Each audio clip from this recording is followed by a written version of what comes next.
Olá, o podcast de hoje vai falar sobre política, mas com uma visão um pouco diferente. Política e religião, será que isso dá match? Será que casa? Vou conversar com o deputado estadual Alcântara Filho.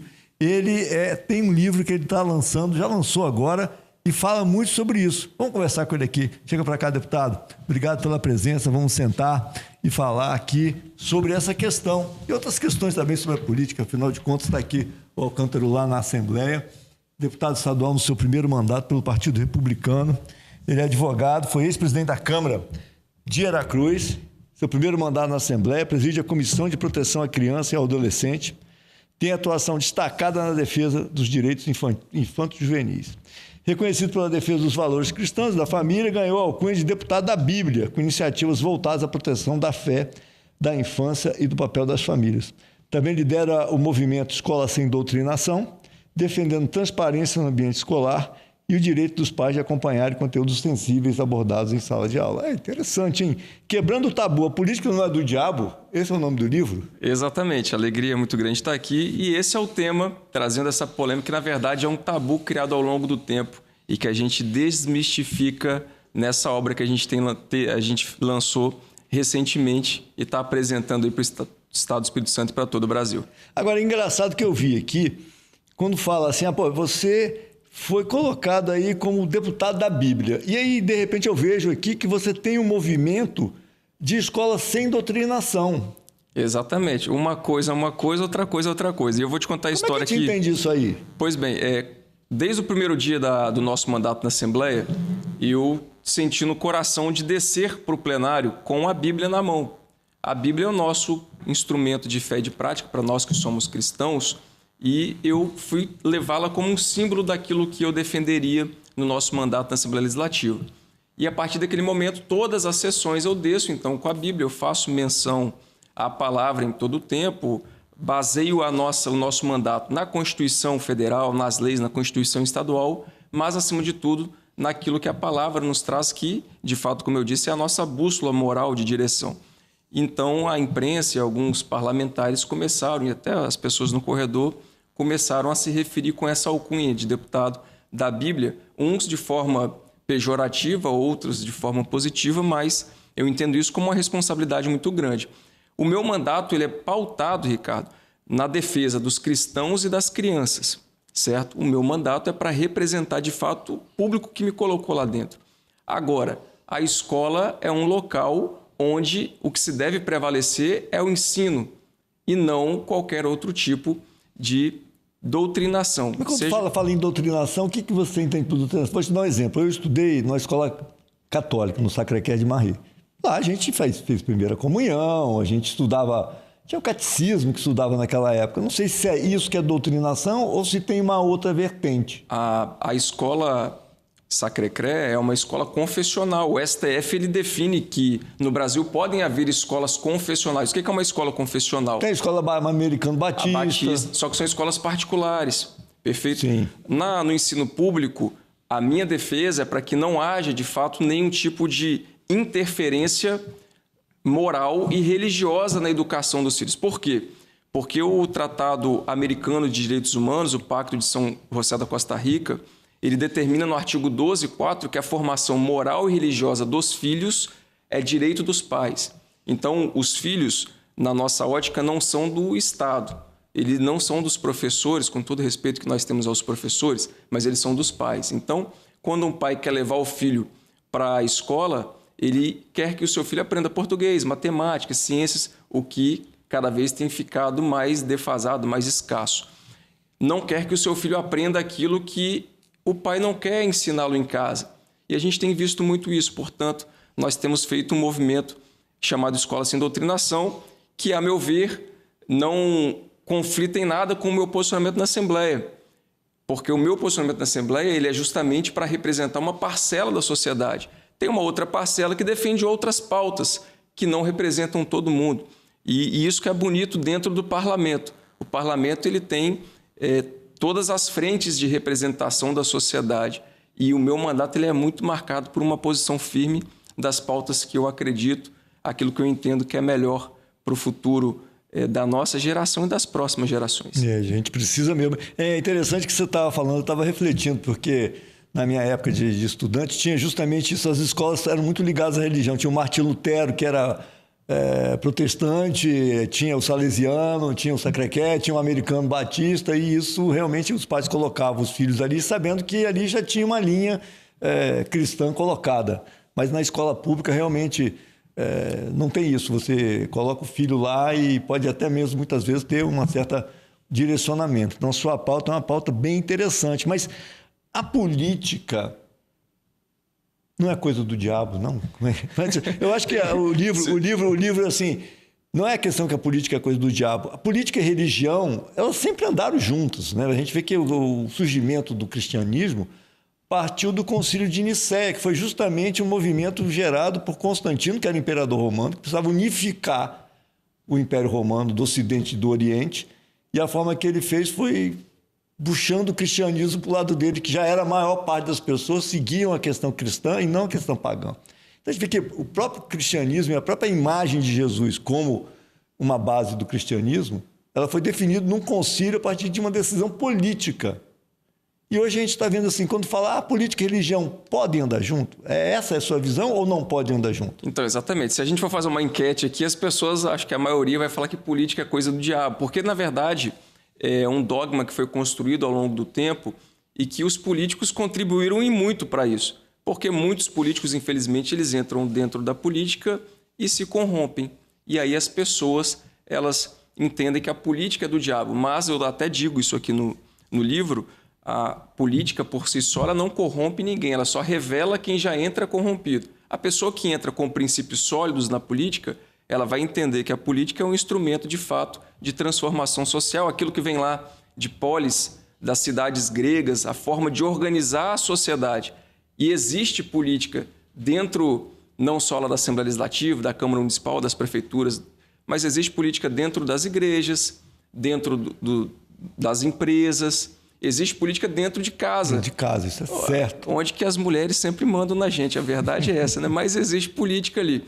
Mas é importante dizer isso, que Constantino, lá em 300 e poucos, né, depois de Cristo, ele conciliou, fez uma composição política trazendo o cristianismo para dentro. Mas antes disso, quando Cristo vem no seu ministério público aqui na Terra, as pessoas, os judeus à época, acreditavam que ele viria como um rei, um libertador político e não espiritual.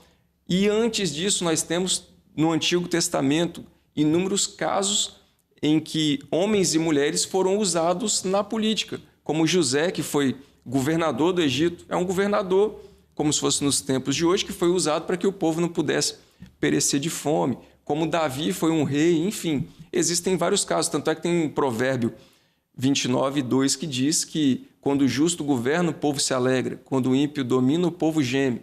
Existe um princípio bíblico. Então a Bíblia, ela traz em toda a sua composição elementos políticos.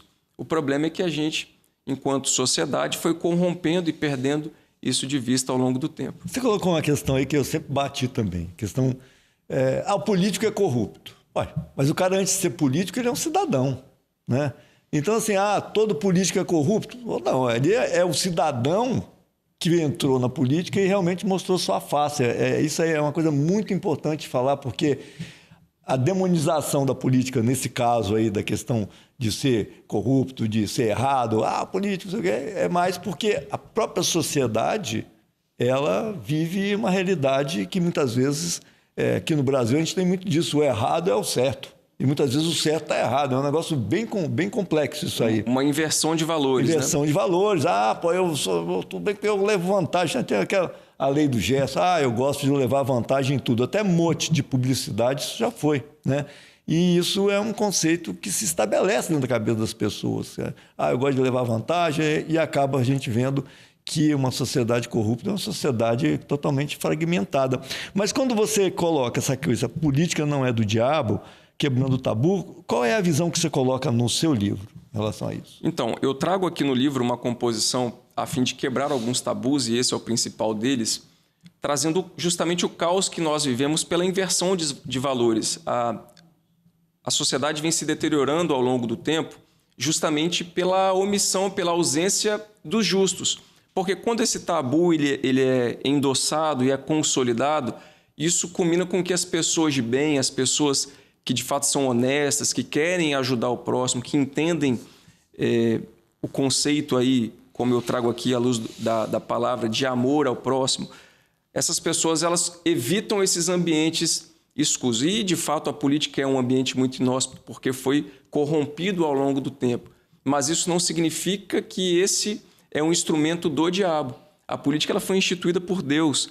A Bíblia diz que toda autoridade é constituída por Deus. Então, Deus nos deu uma ferramenta, que é a política, que é uma ferramenta de organização da sociedade. Basta com que nós possamos, de fato, utilizá-la da melhor maneira possível. E o que tem acontecido ao longo do tempo?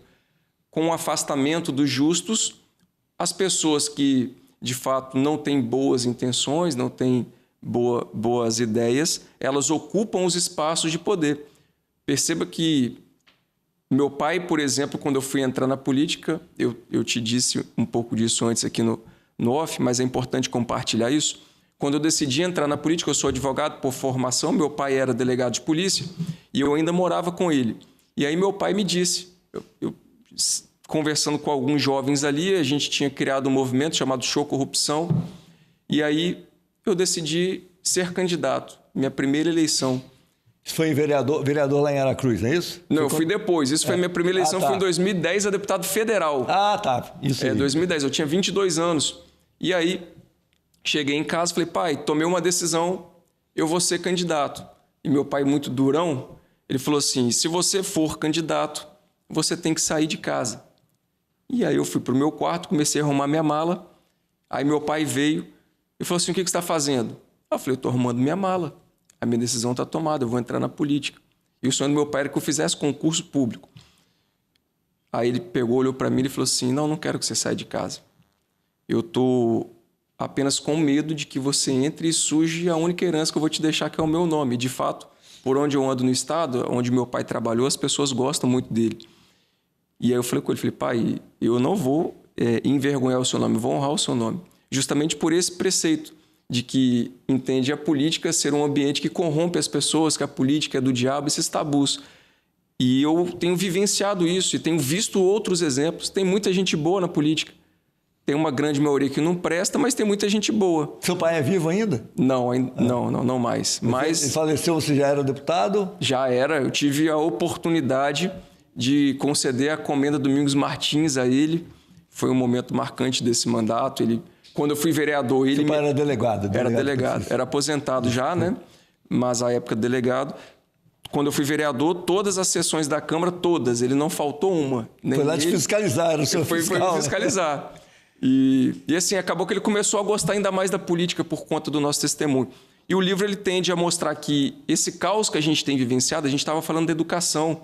Hoje, segundo alguns estudos, cerca de 7% dos alunos saem da jornada educacional sabendo minimamente português, matemática e ciências. Não sabe ler um texto, interpretar o texto, não sabe fazer uma conta básica de matemática. Hoje, eu trago isso no livro, alguns exemplos. Meu pai me dizia, por exemplo, que só do meu avô olhar para ele, quando ele era menor, ele já sabia o que tinha que fazer. Hoje, a gente não tem mais aquele tempo de mesa com a família. Hoje, os filhos eles são educados, muitas vezes, pelo celular. O pai trabalha o dia inteiro, a mãe também, deixa o celular na mão do menino, chega de noite cansado, deixa o menino no celular e a gente tem visto quadros de depressão. O suicídio já é a terceira causa de morte entre adolescentes no Brasil. Então, a gente tem visto os valores, de fato, sendo invertidos. E esse caos não é por acaso, ele vem sendo gradativo.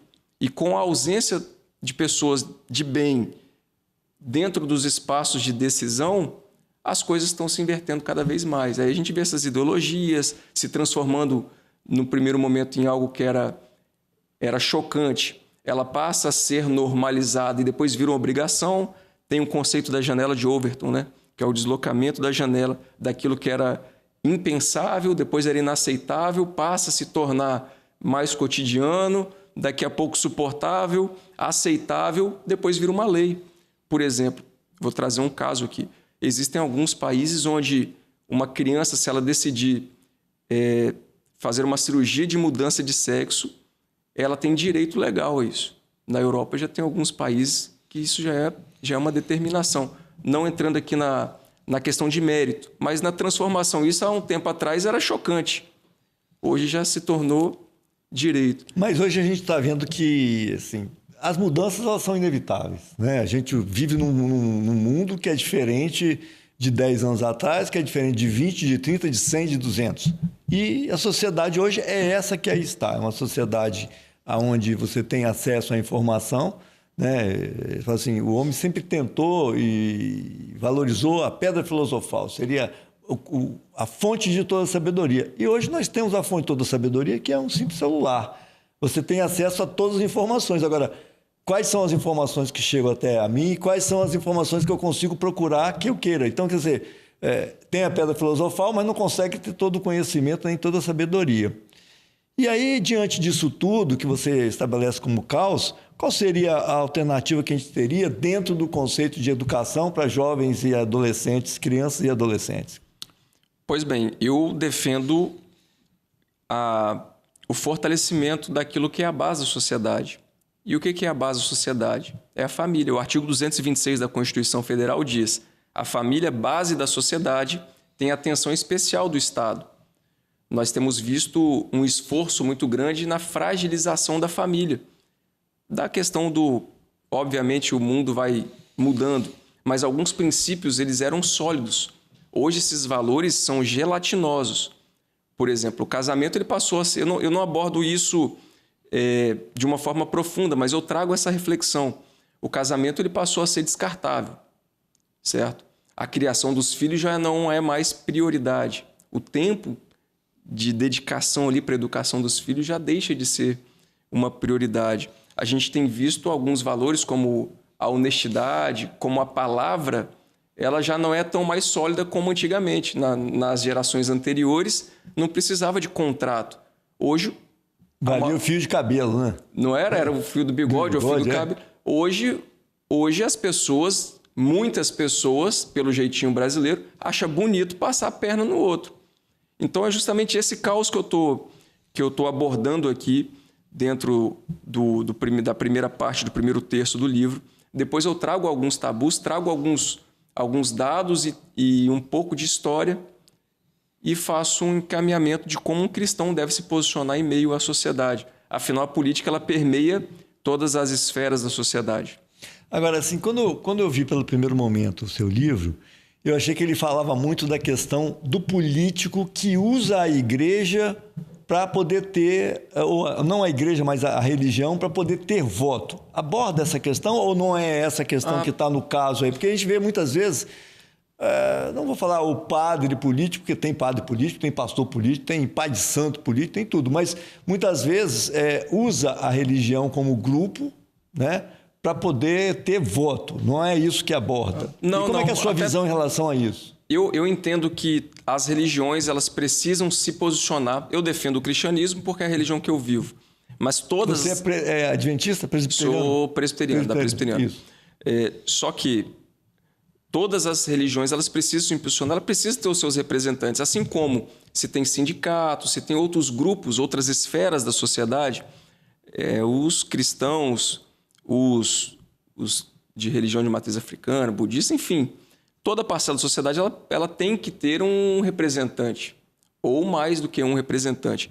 Isso eu acho legítimo e necessário. Eu estimulo no livro com que, de fato, os cristãos eles se posicionem, não só sendo candidatos, detentores de mandato eletivo, mas também que se posicionem sendo ocupantes de cargos públicos. Nós precisamos de pessoas que têm esse preceito, como eu disse, de amor ao próximo, dentro das escolas, dentro dos hospitais, dentro do judiciário, dentro de todas as esferas da sociedade, assessoramento, enfim, dentro do governo, dentro de todas as esferas. Mas tem um terceiro grupo também que não foi chamado para ser candidato, nem para ocupar espaço público, que é um empresário, é um autônomo, mas ele também tem um papel de influenciar a sociedade por meio da política. Portanto, esse não é o maior problema. Qual que é o grande problema que nós temos hoje?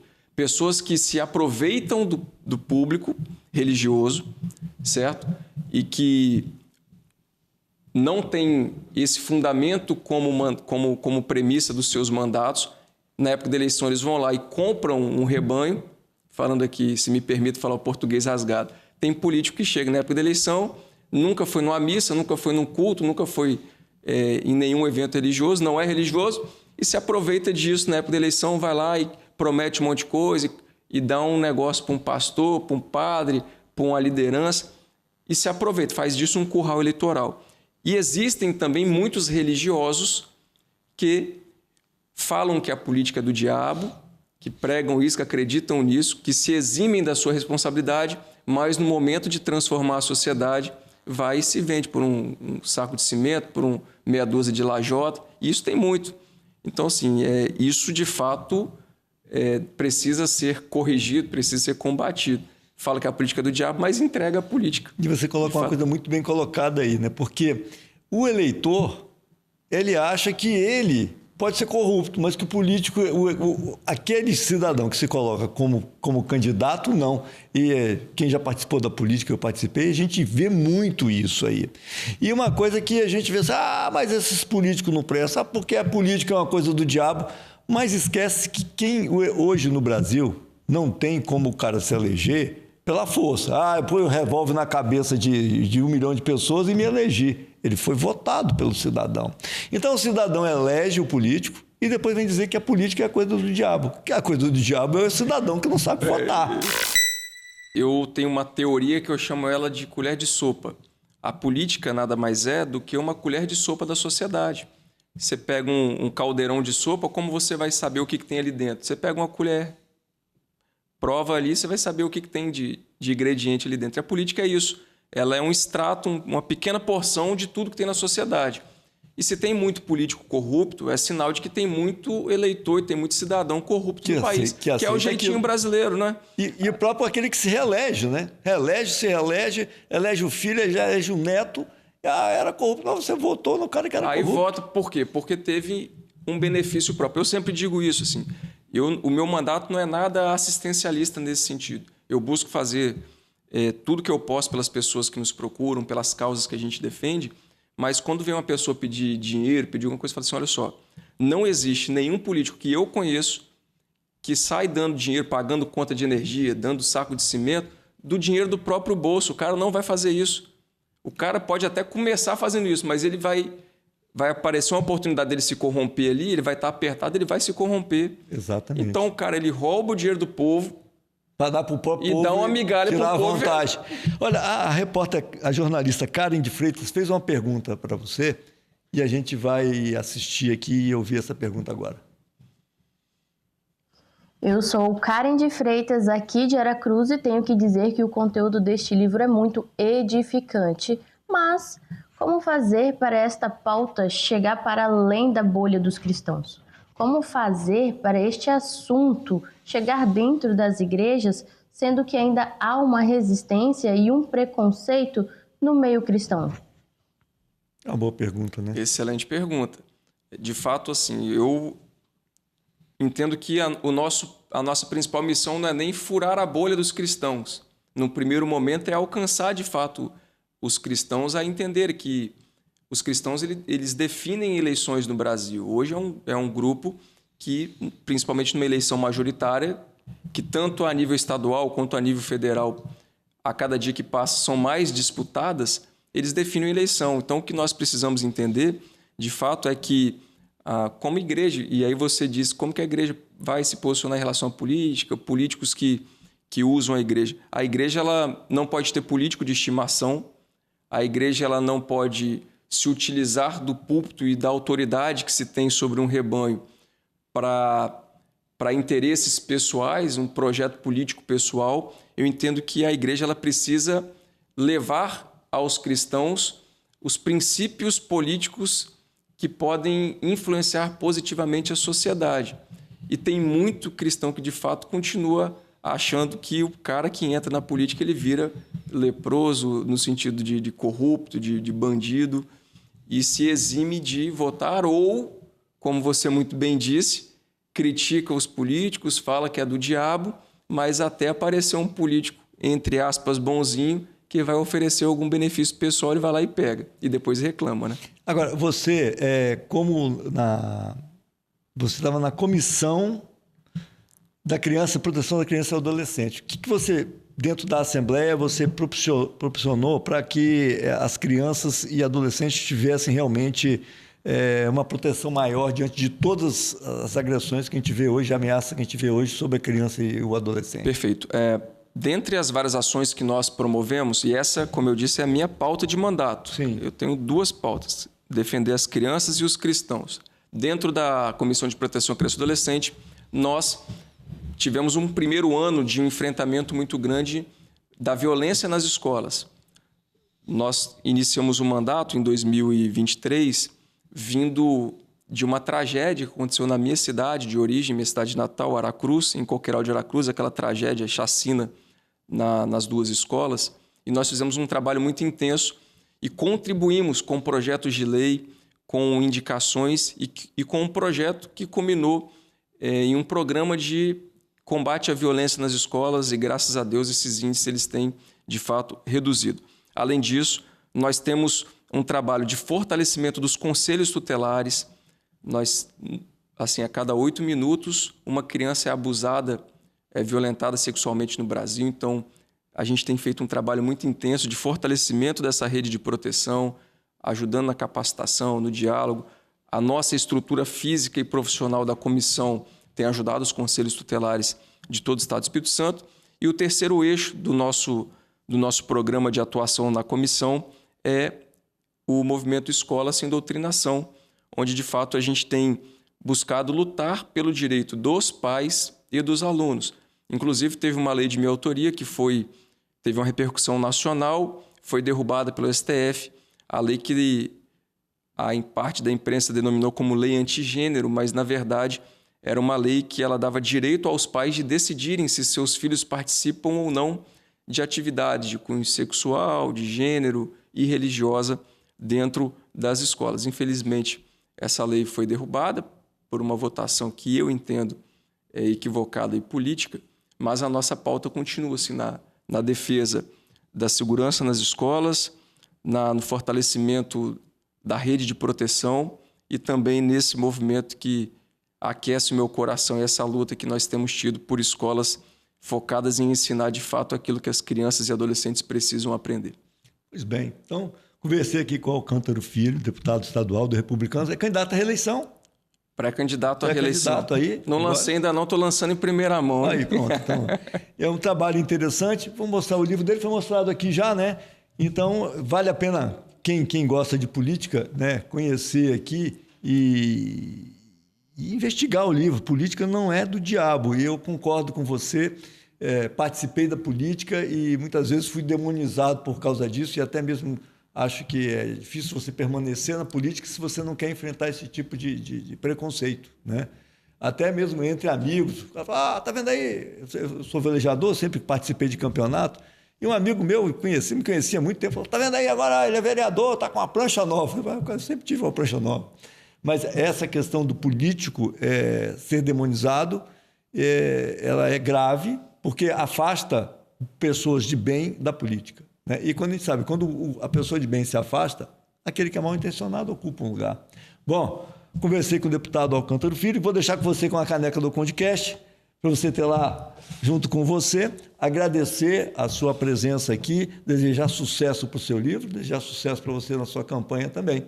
E dizer para quem está nos assistindo que o Condecast volta no próximo sábado, inédito, às 7h, aqui na TV Guarapari, em todas as nossas redes sociais. Até lá.